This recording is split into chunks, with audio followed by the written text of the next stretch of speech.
I open my eyes, I am hit with the reality that my mother was taken from me. This fact crushes and plagues me on a daily basis. Thoughts of her flood my mind of how she lived her life. I think about how she'd joke about being Ariel from The Little Mermaid due to her red hair, blue eyes, laugh, amazing smile, Lily Pulitzer dresses, and life drama TV shows. Without fail, she would always complain about being cold no matter the weather. Now I dream of those days where she'd tell me to bring her a blanket. I dream about giving her a big hug that would last a lifetime. But instead of hugging her, I am hugging a tree that is in a cemetery, a tree that is not warm like my mom, but a hard, barky, cold tree. It's not the same. She will never be that tree. It will never be the same as hugging my mother. Even though I pretend that it is her, at the end of the day, it is still just a tree. I have lost time with my mother. My younger siblings have lost time with our mother. The world has lost time with my mother because of the actions he took that night. I am filled with regret from that night. I constantly think about what I could have done to change the outcome, or what I could have done or said that would have saved her. But I know that no matter what I did, I would not have been strong enough. She was not done living her life. She has been stolen from us by a monster that will never be as important as my mother. My mother was and is important. A part of me was forever lost when the monster stole my mother in the dark. This monster, who I don't consider a man or a person, but a failure and a waste of positive influence on the world, made the choice that night to hurt my mother, to rid the world of her, my support system. He will never understand what he took away from my family. He knew what he was doing when he ripped my mother's life away. He knew the consequences of his actions would result in her death. He put her in a cold, dark place. He took my mother from me, but I will use my mother as inspiration, as stepping stones for my future, and pass them on so that she can live forever in the words and stories I tell people. I will use my mother's wisdom and strength in my life so that she can live on. My younger siblings and I will continue our mother's legacy. Thank you.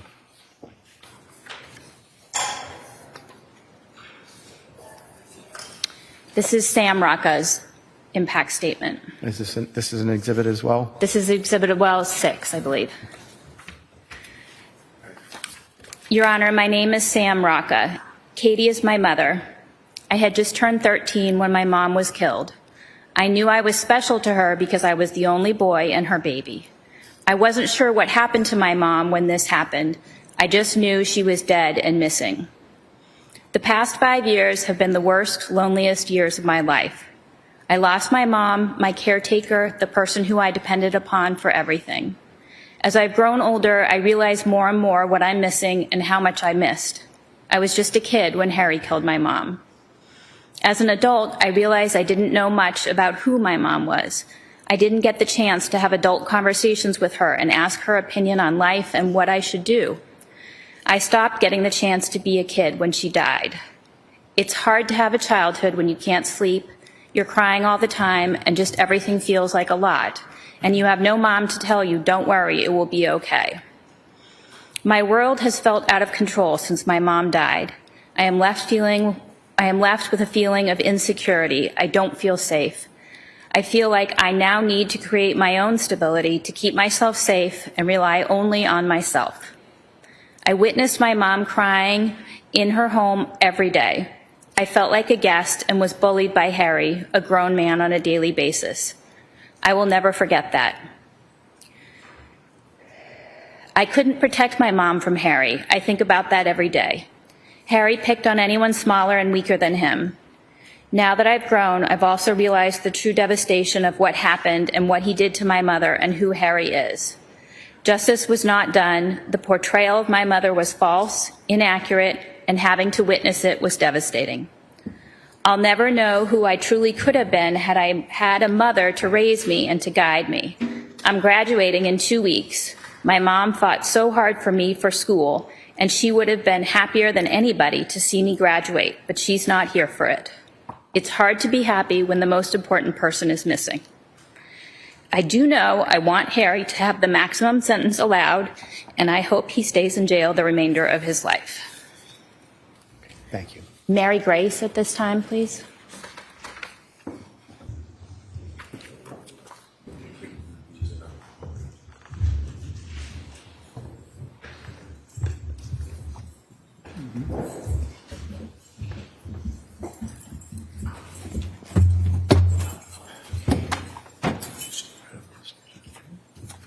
Hi, good afternoon.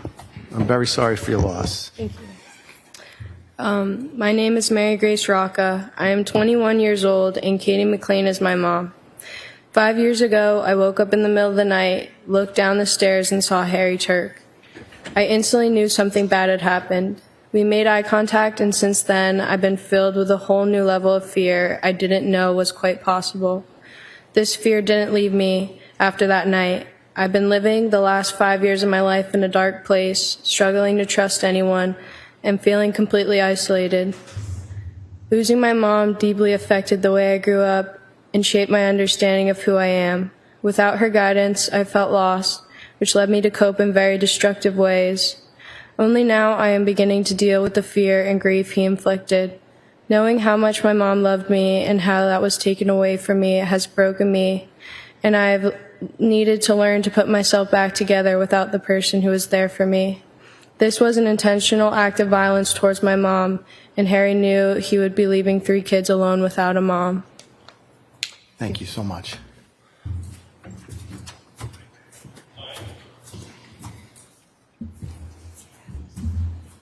Beth Nelson.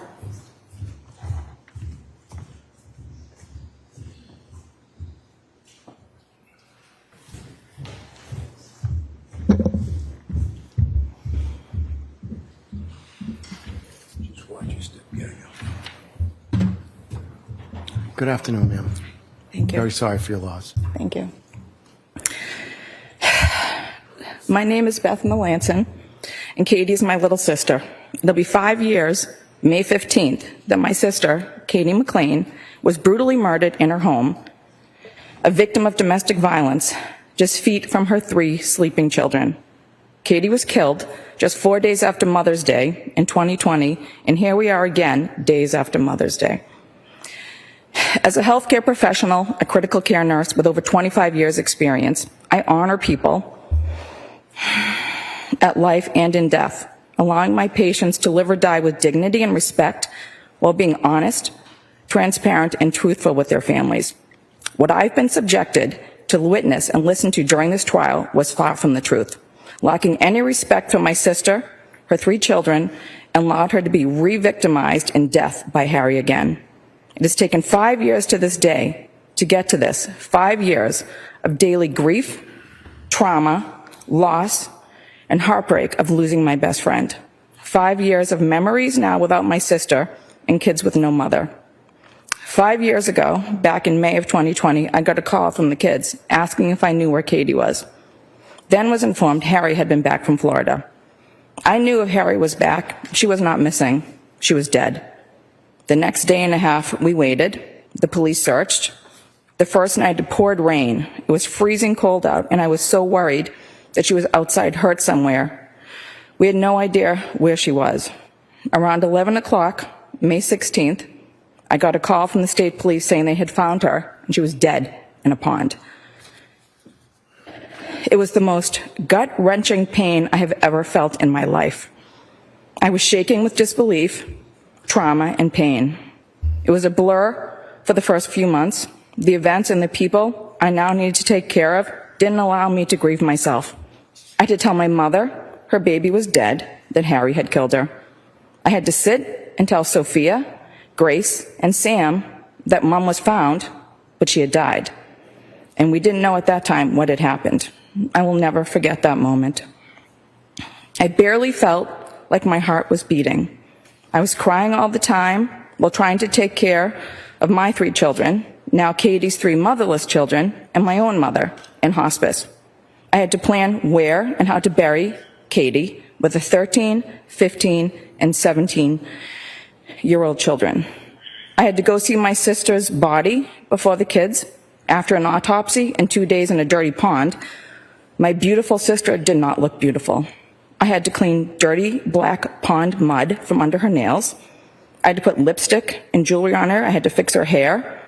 I put her in a bright Lily Pulitzer dress because that's who she was. She was bright and she was happy. I tried to make her look like Mom for the last time that the kids would see her. Katie was not a vindictive devil, as stated by Harry minutes after he killed her and dumped her body in a pond with rocks to ensure nobody would find her. Katie was a daughter. She was an auntie, a sister, a friend. She was a caregiver. She was vibrant and full of life. She always had a smile. She was calm. She had more patience than anyone I know. And most importantly, Katie was a mother to her 3 children, Sophie, Gracie, and Sam. Everything she did in her life centered around her 3 babies. All of her life work was dedicated to caring for people who needed to be healed or taken care of. She was kind. She was gentle. She studied occupational therapy. She drove cancer patients to treatments who didn't have family. She did toy drives at Christmas. She volunteered at food pantries. She worked for years as a preschool teacher and always called the school her happy place with all the littles. She was a godmother to my children. She was a Eucharistic minister with the church. She was the room parent, the library mother, the Girl Scout troop leader, a Reiki practitioner, and she was my only relief in caring for our mother who was dying from Alzheimer's. Now, she's a victim of domestic violence and abuse. Her flaw was not that she was a vindictive devil, but that she was too forgiving of her perpetrator, thinking people could change and heal. My family and myself know about Harry's history. The bins lining the walls in her bedroom were packed and ready to leave the dictatorship within his home. There was no CPR performed on my sister. Any medical professional knows you don't move a body to a soft surface for CPR, especially a surgeon.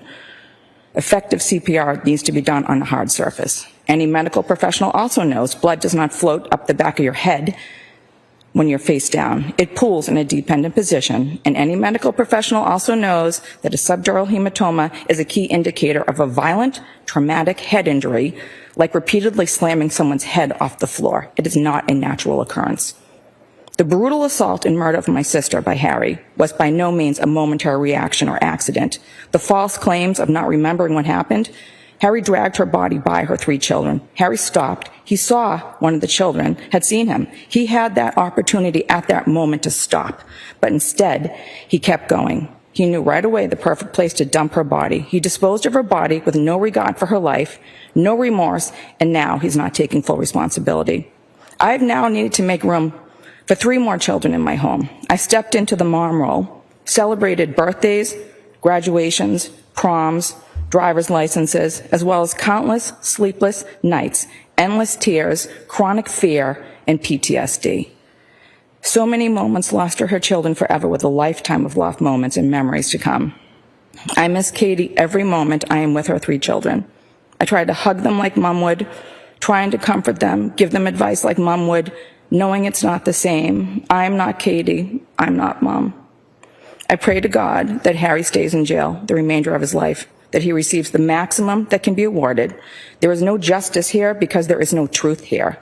This truly is the deed of a Dr. Jekyll and Mr. Hyde. I'll continue to protect and guide Katie's children as she would, and remember her like she was, full of love and light.